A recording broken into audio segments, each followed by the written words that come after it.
हाय बच्चों, स्वागत है आपका अपने YouTube चैनल मैथ मस्ती विथ रितेश पर। बच्चों, आज हम अवतल दर्पण और उत्तल दर्पण में अंतर समझाने जा रहे हैं कि आखिर अवतल दर्पण और उत्तल दर्पण में क्या अंतर होता है। बोर्ड एग्ज़ाम में, मैट्रिक के बोर्ड एग्ज़ाम में भी साइंस के दिन फिजिक्स चैप्टर से ये सवाल रहता है, अवतल दर्पण और उत्तल दर्पण में अंतर बताएं। तो उसी चीज़ को हम बताने जा रहे हैं कि आखिर अवतल दर्पण और उत्तल दर्पण में क्या अंतर होता है।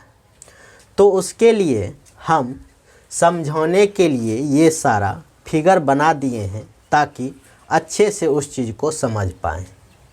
तो अवतल दर्पण में जहाँ जहाँ वस्तु रख के हम प्रतिबिंब प्राप्त कर सकते हैं वो सब भी फिगर बना दिए हैं, और उत्तल दर्पण में हम जहाँ जहाँ वस्तु को रख के प्रतिबिंब प्राप्त कर सकते हैं उसको भी हम बना दिए हैं। तो अब चलते हैं अवतल दर्पण और उत्तल दर्पण के अंतर के तरफ। तो इसमें देखते हैं पहला अंतर क्या होता है कि अवतल दर्पण का मध्य भाग धंसा होता है और उत्तल दर्पण का मध्य भाग उभरा होता है या उठा होता है। तो अवतल दर्पण जो भी हम बनाए हैं इस फिगर में, सब का मध्य भाग धंसा होता है। मध्य भाग कहने का मतलब इधर से जैसे पेंट किया हुआ है, तो हम जब भी चेहरा को देखेंगे या किसी वस्तु को रखेंगे तो इस तरफ रखेंगे, और इस तरफ से देखने पर ये दर्पण धंसा हुआ नज़र आ रहा है बीच से, इसीलिए अवतल दर्पण का मध्य भाग धंसा होता है। जबकि उत्तल दर्पण में इधर वस्तु रखेंगे, इधर से देखने पे इसका मध्य भाग उठा हुआ नज़र आ रहा है। तो पहला अंतर ये हुआ कि अवतल दर्पण का मध्य भाग धंसा होता है और उत्तल दर्पण का मध्य भाग उभरा होता है। फिर दूसरा अंतर जो हम देखते हैं कि अवतल दर्पण में प्रकाश का परावर्तन दर्पण के भीतरी सतह से होता है, जबकि उत्तल दर्पण में प्रकाश का परावर्तन दर्पण के बाहरी सतह से होता है। तो इसका ये हुआ बाहरी सतह और ये हुआ भीतरी सतह, इधर से ये भीतरी सतह और इधर से ये बाहरी सतह। तो आपतित किरण जो भी आएगी इसके भीतरी सतह के तरफ ही आती है और इधर से ही ये परावर्तित हो जाती है, ये आपतित किरण और ये परावर्तित किरण। तो इस प्रकाश का, इस आपतित किरण का परावर्तन जो हुआ है यहाँ से इधर के तरफ हो गया है, यानी इसमें प्रकाश का परावर्तन दर्पण के भीतरी सतह में हुआ है और इसमें प्रकाश का परावर्तन दर्पण के बाहरी सतह में हुआ है।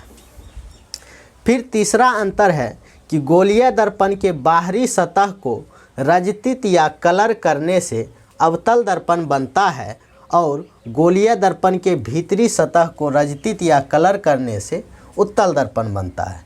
मान लिया जाए इस प्रकार का ये एक गोलीय दर्पण है, इसको हम बीचे बीच काट देते हैं, इस तरह से ये कट गया, इसी में एक बनेगा अवतल दर्पण और एक बनेगा उत्तल दर्पण। तो इसको अगर हम यहाँ से पेंट कर देते हैं तो ये बनता है उत्तल दर्पण, और जब इसको इस तरह से पेंट कर देते हैं तो ये बनता है अवतल दर्पण। यानी अवतल दर्पण में क्या होता है कि गोलीय दर्पण के बाहर, ये गोलीय दर्पण था, इसको हम बाहर से अगर पेंट कर दिए तो ये बना अवतल दर्पण, और इस गोलीय दर्पण को हम जब भीतर से पेंट किए तो ये बना उत्तल दर्पण। तो एक अंतर ये भी हुआ कि गोलीय दर्पण में अगर बाहर से पेंट करेंगे तो अवतल दर्पण बनेगा और भीतर से पेंट करेंगे तो उत्तल दर्पण बनेगा। फिर चौथा अंतर है कि अवतल दर्पण में वास्तविक तथा आभासी दोनों प्रतिबिंब बनता है, जबकि उत्तल दर्पण में हमेशा आभासी प्रतिबिंब बनता है। तो इसमें प्रतिबिंब वास्तविक बना है, यहाँ भी प्रतिबिंब वास्तविक बना है, यहाँ भी प्रतिबिंब वास्तविक बना है, यहाँ भी प्रतिबिंब वास्तविक, यहाँ भी वास्तविक। लेकिन एक ऐसा जगह है जो कि हम पिछले वीडियो में भी बताए हैं कि जब वस्तु को ध्रुव और फोकस के बीच रखते हैं तो प्रतिबिंब दर्पण के पीछे बनता है और वो प्रतिबिंब आभासी होता है। यानी अवतल दर्पण में वास्तविक प्रतिबिंब तो बना ही था, लेकिन एक ऐसा जगह है जहां आभासी प्रतिबिंब भी बनता है। यानी वास्तविक, इसमें अवतल दर्पण में वास्तविक और आभासी दोनों प्रतिबिंब बनता है, जबकि उत्तल दर्पण में हमेशा दोनों स्थिति में आभासी प्रतिबिंब ही बना है। तो एक अंतर ये हुआ। फिर पांचवा अंतर है, अवतल दर्पण में बड़ा, छोटा तथा वस्तु के बराबर प्रतिबिंब बनता है, जबकि उत्तल दर्पण में हमेशा वस्तु से छोटा प्रतिबिंब बनता है। तो इसमें देखते हैं कि प्रतिबिंब जो बना है वस्तु से बहुत छोटा बना है। इसमें भी प्रतिबिंब वस्तु से छोटा ही है। इसमें वस्तु के बराबर प्रतिबिंब बना है, जितना बड़ा वस्तु उतना बड़ा प्रतिबिंब।